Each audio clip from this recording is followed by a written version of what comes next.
Chapter 2 of Allan and the Holy Flower.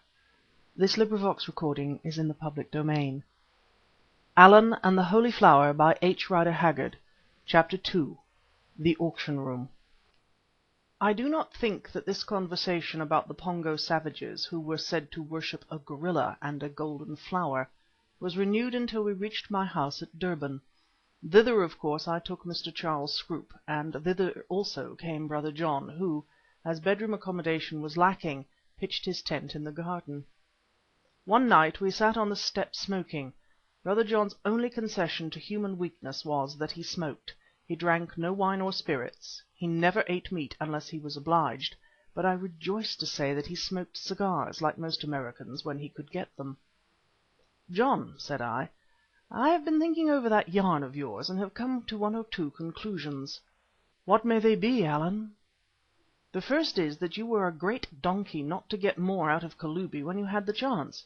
"Agreed, Allan, but amongst other things I am a doctor, and the operation was uppermost in my mind." "The second is that I believe this Kalubi had charge of the gorilla god, as no doubt you've guessed, also that it was the gorilla which bit off his finger." "Why so?" "Because I have heard of great monkeys called sokos that live in Central East Africa, which are said to bite off men's toes and fingers. I have heard, too, that they are very like gorillas." "Now you mention it, so have I, Allan. Indeed, once I saw a soko, though some way off, a huge brown ape which stood on its hind legs and drummed upon its chest with its fists. I didn't see it for long, because I ran away." "The third is that this yellow orchid would be worth a great deal of money if one could dig it up and take it to England." "I think I told you, Allan, that I valued it at £20,000, so that conclusion of yours is not original." "The fourth is that I should like to dig up that orchid and get a share of the £20,000. Brother John became intensely interested. "Ah," he said, "now we are getting to the point. I have been wondering how long it would take you to see it, Allan, but if you are slow, you are sure." "The fifth," I went on, "that such an expedition to succeed would need a great deal of money, more than you or I could find. Partners would be wanted, active or sleeping, but partners with cash." Brother John looked towards the window of the room in which Charlie Scroope was in bed, for being still weak he went to rest early. "No," I said, "he's had enough of Africa, and you told me yourself that it will be 2 years before he is really strong again. Also there's a lady in this case. Now listen. I have taken it on myself to write to that lady, whose address I found out while he didn't know what he was saying. I have said that he was dying, but that I hoped he might live. Meanwhile, I added, I thought she would like to know that he did nothing but rave of her, also that he was a hero, with a big H twice underlined. My word, I did lay it on about the hero business with a spoon, a real hotel gravy spoon. If Charlie Scroope knows himself again when he sees my description of him, well, I'm a Dutchman, that's all. The letter caught the last mail, and will, I hope, reach the lady in due course. Now listen again. Scroope wants me to go to England with him to look after him on the voyage. That's what he says. What he means is that he hopes I might put in a word for him with the lady if I should chance to be introduced to her. He offers to pay all my expenses and to give me something for my loss of time. So as I haven't seen England since I was 3 years old, I think I'll take the chance." Brother John's face fell. "Then what about the expedition, Allan?" he asked. "This is the 1st of November," I answered, "and the wet season in those parts begins about now and lasts till April, so it would be no use trying to visit your Pongo friends till then, which gives me plenty of time to go to England and come out again. If you'll trust that flower to me, I'll take it with me. Perhaps I might be able to find someone who would be willing to put down money on the chance of getting the plant on which it grew. Meanwhile, you are welcome to this house if you care to stay here."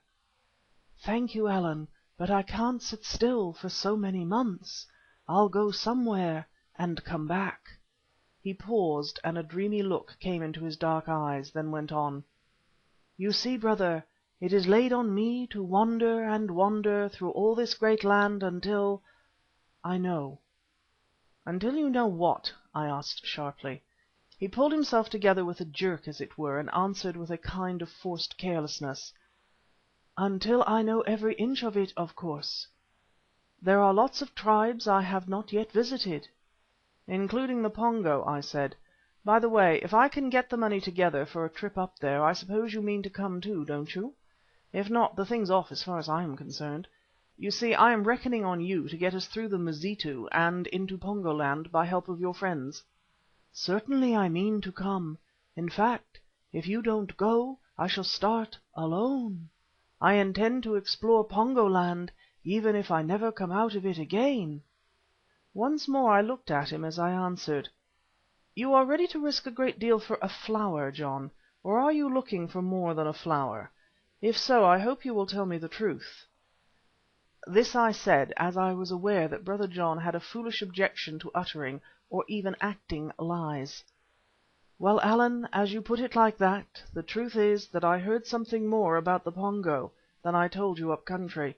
It was after I operated on that Kalubi, or I would have tried to get in alone, but this I could not do then, as I have said." "What did you hear?" "I heard that they have a white goddess as well as a white god." "Well, what of that? A female gorilla, I suppose." "Nothing, except that goddesses have always interested me. Good night." "You are an odd fish," I remarked after him, "and what is more, you have got something up your sleeve. Well, I'll have it down one day. Meanwhile, I wonder whether the whole thing is a lie. No, not a lie, an hallucination. It can't be, because of that orchid. No one can explain away the orchid. A queer people, these Pongo, with their white god and goddesses and their holy flower. But after all, Africa is a land of queer people, and of queer gods too. And now the story shifts away to England. Don't be afraid, my adventurous reader, if I ever have one. It is coming back to Africa again in a very few pages. Mr. Charles Scroope and I left Durban a day or two after my last conversation with Brother John. At Cape Town we caught the mail, a wretched little boat you would think it now, which after a long and wearisome journey at length landed us safe at Plymouth. Our companions on that voyage were very dull. I have forgotten most of them, but one lady I do remember. I imagine that she must have commenced life as a barmaid, for she had that orthodox tow hair and blousy appearance. At any rate, she was the wife of a wine merchant who had made a fortune at the Cape. Unhappily, however, she had contracted too great a liking for her husband's wares, and after dinner was apt to become talkative. For some reason or other she took a particular aversion to me. Oh, I can see her now, seated in that salon with the oil lamp swinging over her head. She always chose the position under the oil lamp because it showed off her diamonds, and I can hear her too. "Don't bring any of your elephant hunting manners here, Mr. Allan," with an emphasis on Allan, "Quatermain. They are not fit for polite society. You should go and brush your hair, Mr. Quatermain." I may explain that my hair sticks up naturally.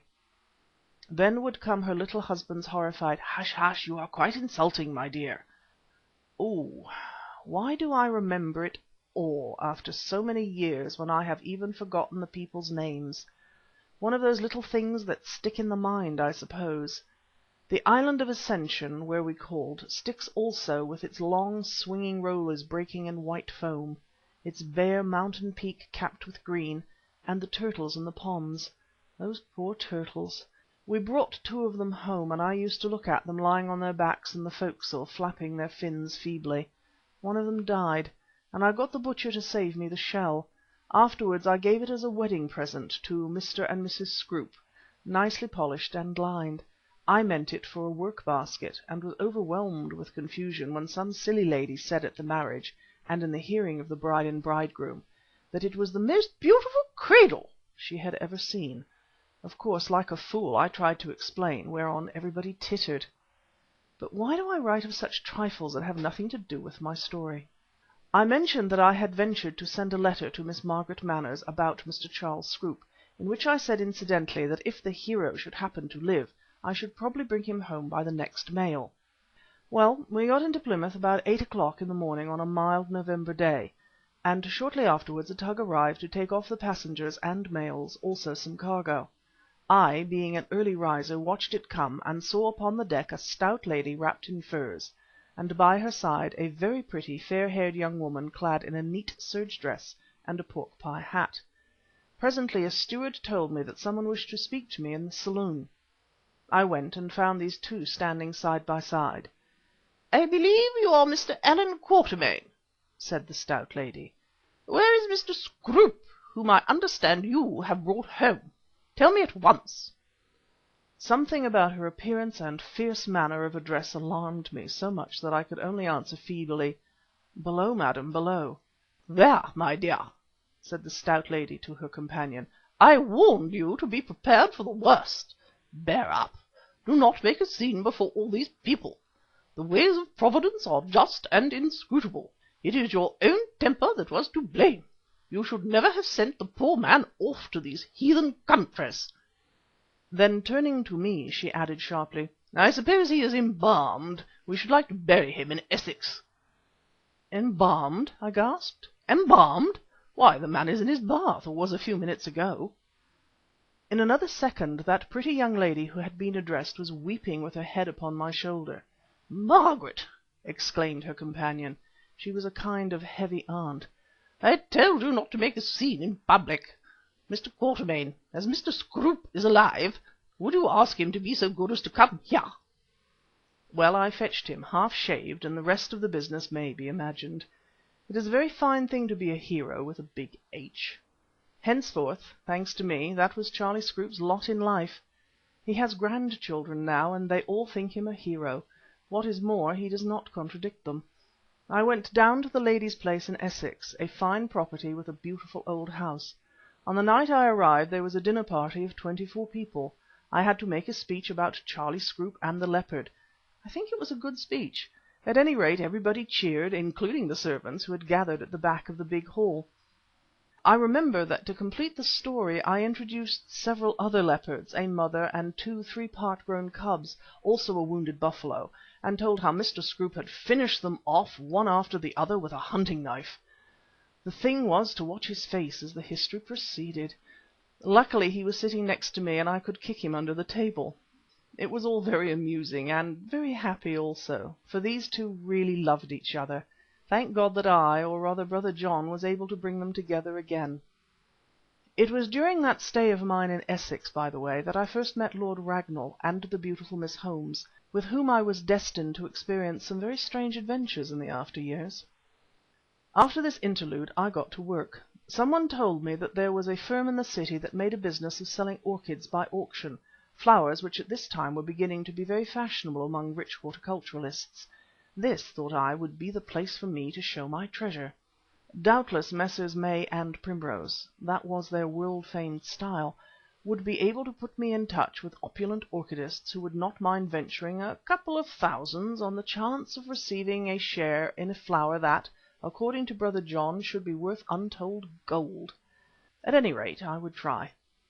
So on a certain Friday, about 12:30, I sought out the place of business of Messrs. May and Primrose, bearing with me the golden Cypripedium, which was now enclosed in a flat tin case. As it happened, I chose an unlucky day and hour, for on arriving at the office and asking for Mr. May, I was informed that he was away in the country valuing. "Then I would like to see Mr. Primrose," I said. "Mr. Primrose is round at the rooms selling," replied the clerk, who appeared to be very busy. "Where are the rooms?" I asked. "Out of the door, turn to the left again, and under the clock," said the clerk, and closed the shutter. So disgusted was I with his rudeness that I nearly gave up the enterprise. Thinking better of it, however, I followed the directions given, and in a minute or two found myself in a narrow passage that led to a large room. To one who had never seen anything of the sort before, this room offered a curious sight. The first thing I observed was a notice on the wall to the effect that customers were not allowed to smoke pipes. I thought to myself that orchids must be curious flowers if they could distinguish between the smoke of a cigar and a pipe, and stepped into the room. To my left was a long table covered with pots of the most beautiful flowers that I had ever seen, all of them orchids. Along the wall and opposite were other tables closely packed with withered roots which I concluded were also those of orchids. To my inexperienced eye the whole lot did not look worth 5 shillings, for they seemed to be dead. At the head of the room stood the rostrum, where sat a gentleman with an extremely charming face. He was engaged in selling by auction so rapidly that the clerk at his side must have had difficulty in keeping a record of the lots and their purchasers. In front of him was a horseshoe table round which sat buyers.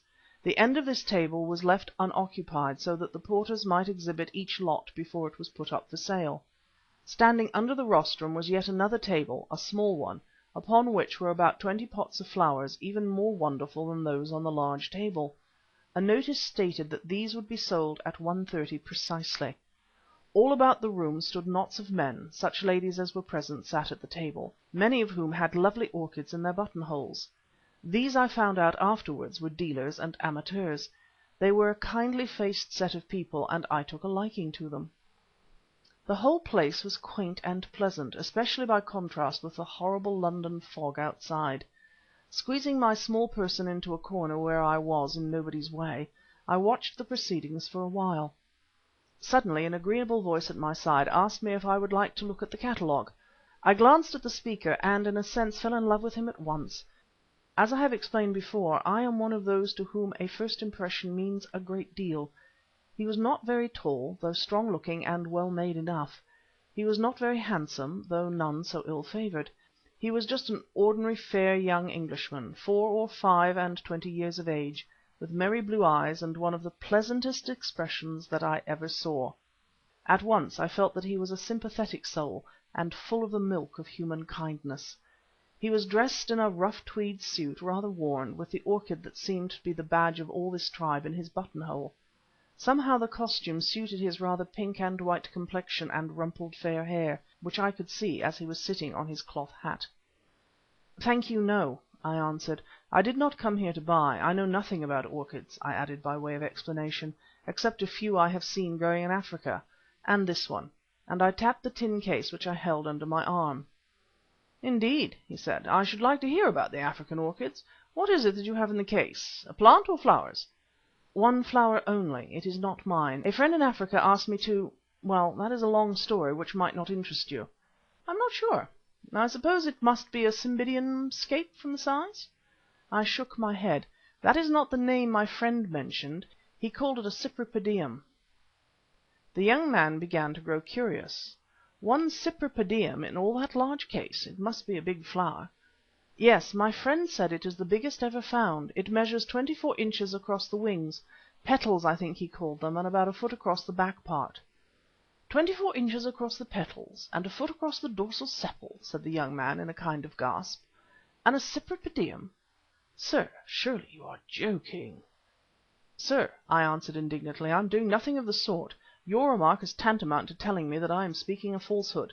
But of course, for all I know, the thing may be some other kind of flower. Let me see it. In the name of the goddess Flora, let me see it."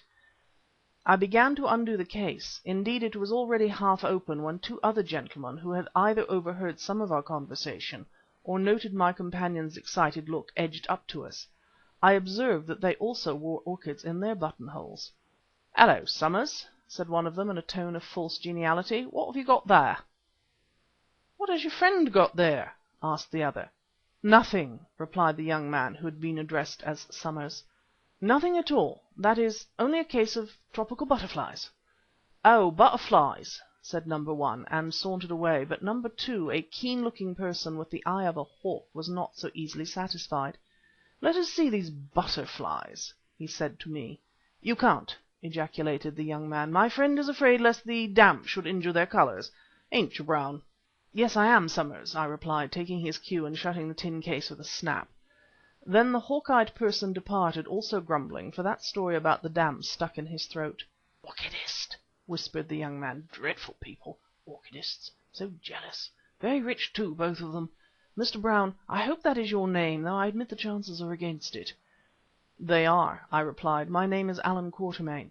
"Ah, much better than Brown. Well, Mr. Allan Quatermain, there's a private room in this place to which I have admittance. Would you mind coming with that?" Here the hawk-eyed gentleman strolled past again. "That case of butterflies." "With pleasure," I answered, and followed him out of the auction chamber, down some steps through the door to the left, and ultimately into a little cupboard-like room lined with shelves full of books and ledgers. He closed the door and locked it. "Now," he said, in a tone of the villain in a novel who has at last come face to face with the virtuous heroine, "now we are alone, Mr. Quatermain, let me see those butterflies." I placed the case on a deal table which stood under a skylight in the room. I opened it. I removed the cover of wadding, and there, pressed between two sheets of glass, and quite uninjured after all its journeyings, appeared the golden flower, glorious even in death, and by its side the broad green leaf.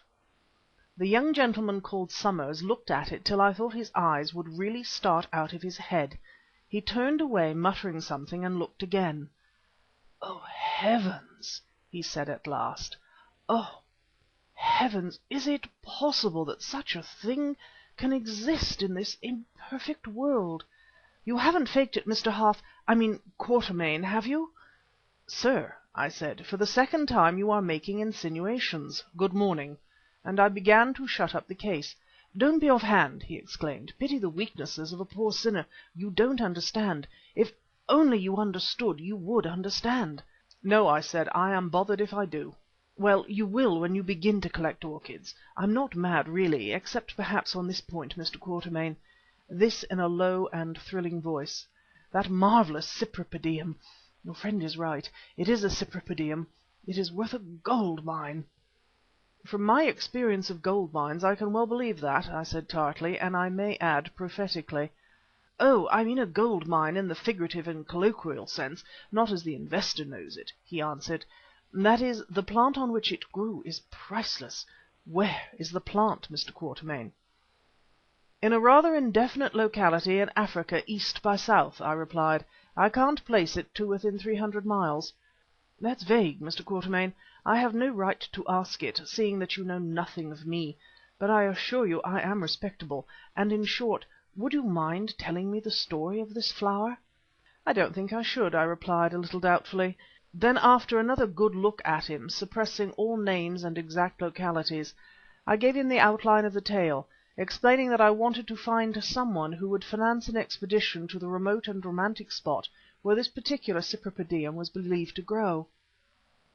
Just as I finished my narrative, and before he had time to comment on it, there came a violent knocking at the door. "Mr. Stephen," said a voice. "Are you there, Mr. Stephen?" "By Jove, that's Briggs!" exclaimed the young man. "Briggs is my father's manager. Shut up the case, Mr. Quatermain. Come in, Briggs," he went on, unlocking the door slowly. "What is it?" "It is a good deal," replied a thin and agitated person who thrust himself through the opening door.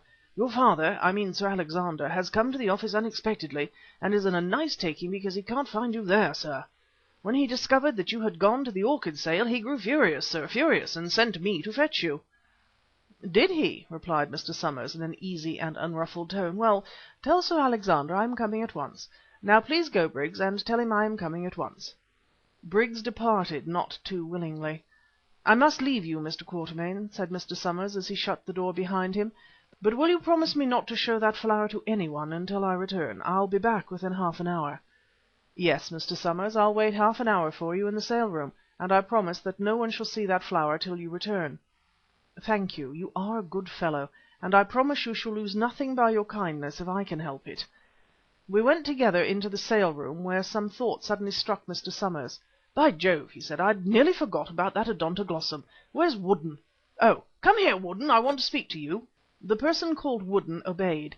He was a man of about 50, indefinite in colouring, for his eyes were very light blue or grey, and his hair was sandy, tough-looking and strongly made, with big hands that showed signs of work, for the palms were horny and the nails worn down.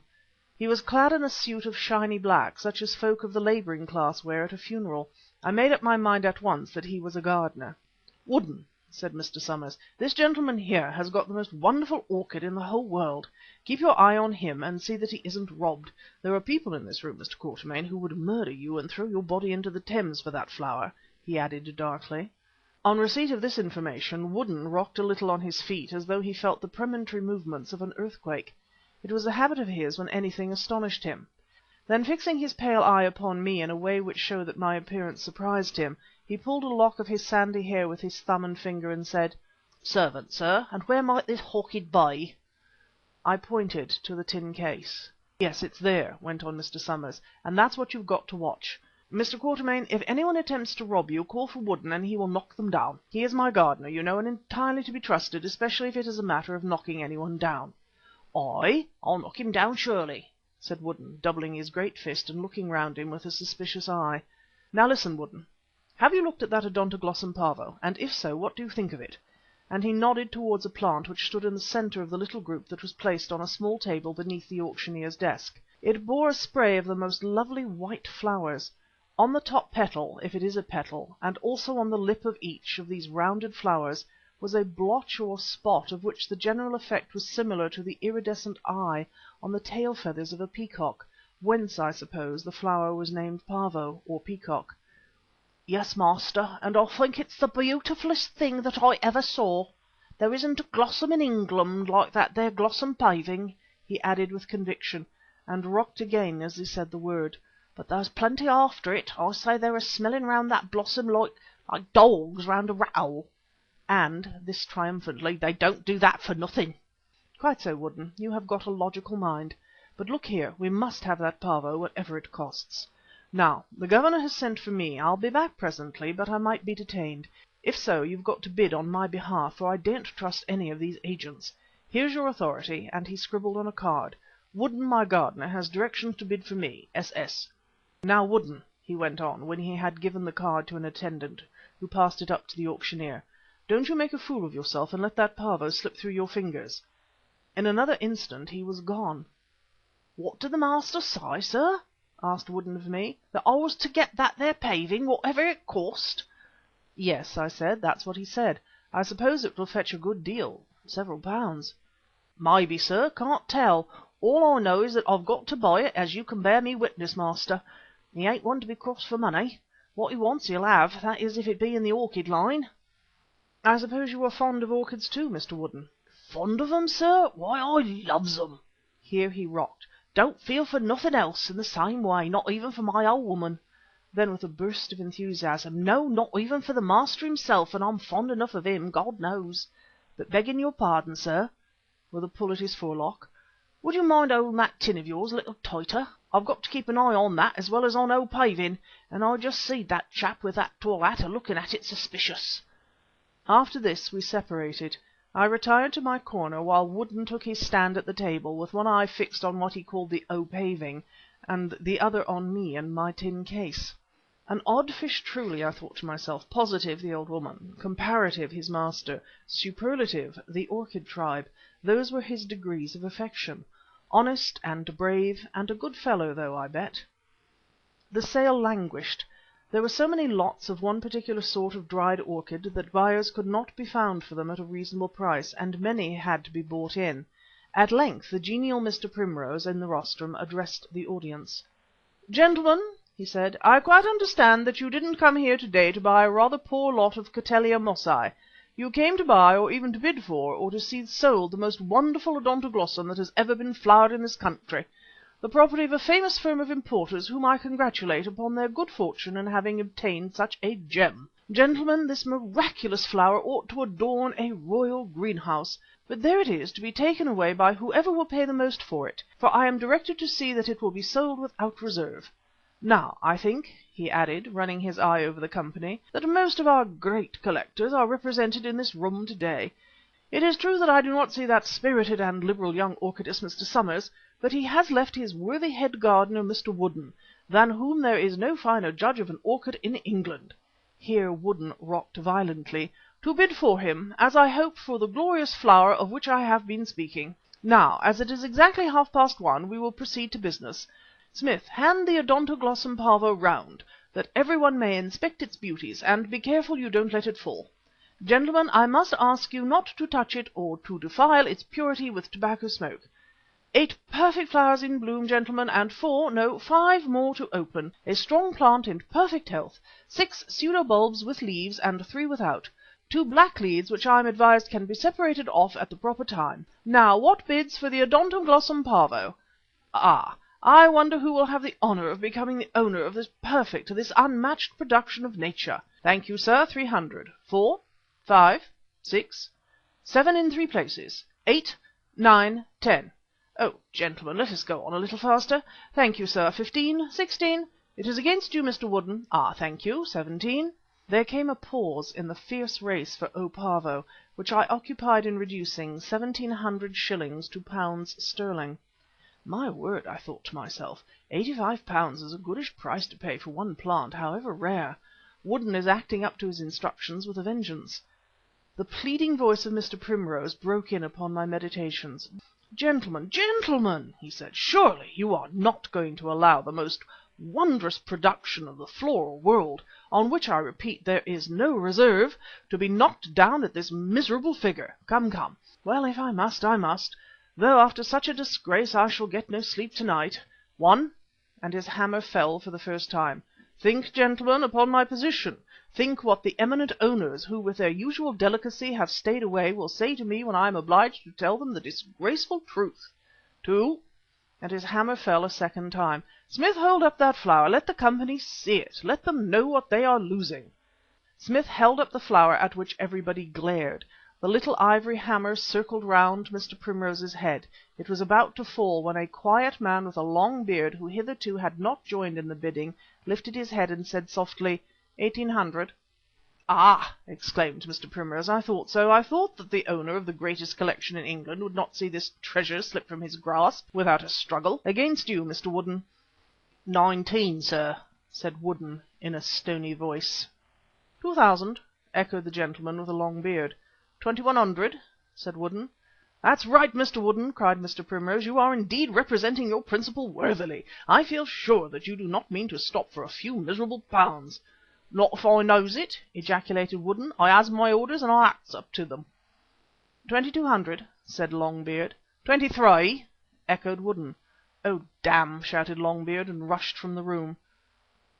"Odontoglossum Pavo is going for 2300, only 2300," cried the auctioneer. "Any advance on 2300? What? None? Then I must do my duty. 1, 2, for the last time? No advance? 3. Gone to Mr. Woodden, bidding for his principal, Mr. Somers." The hammer fell with a sharp tap, and at this moment my young friend sauntered into the room. "Well, Woodden," he said, "have they put the Pavo up yet?" "It's up and down, sir. I've bought him right enough." "The deuce you have! What did it fetch?" Woodden scratched his head. "I don't rightly know, sir. Never was good at figures, not having much book learning, but it's 23 something." £23? No, it would have brought more than that. By jingo, it must be 230. That's pretty stiff, but still it may be worth it. At this moment Mr. Primrose, who, leaning over his desk, was engaged in animated conversation with an excited knot of orchid fanciers, looked up.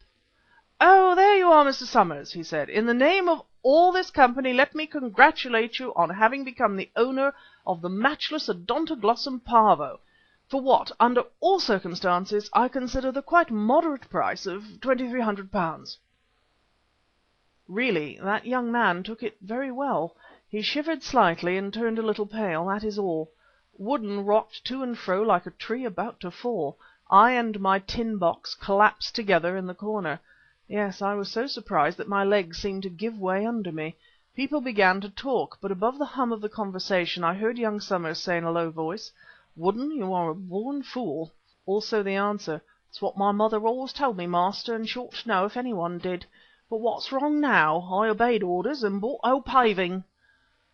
"Yes, don't bother, my good fellow. It's my fault, not yours. I'm the born fool. But heavens above, how am I to face this?" Then, recovering himself, he strolled up to the rostrum and said a few words to the auctioneer. Mr. Primrose nodded, and I heard him answer, "Oh, that will be all right, sir. Don't bother. We can't expect an account like this to be settled in a minute. A month hence will do." Then he went on with the sale. End of Chapter 2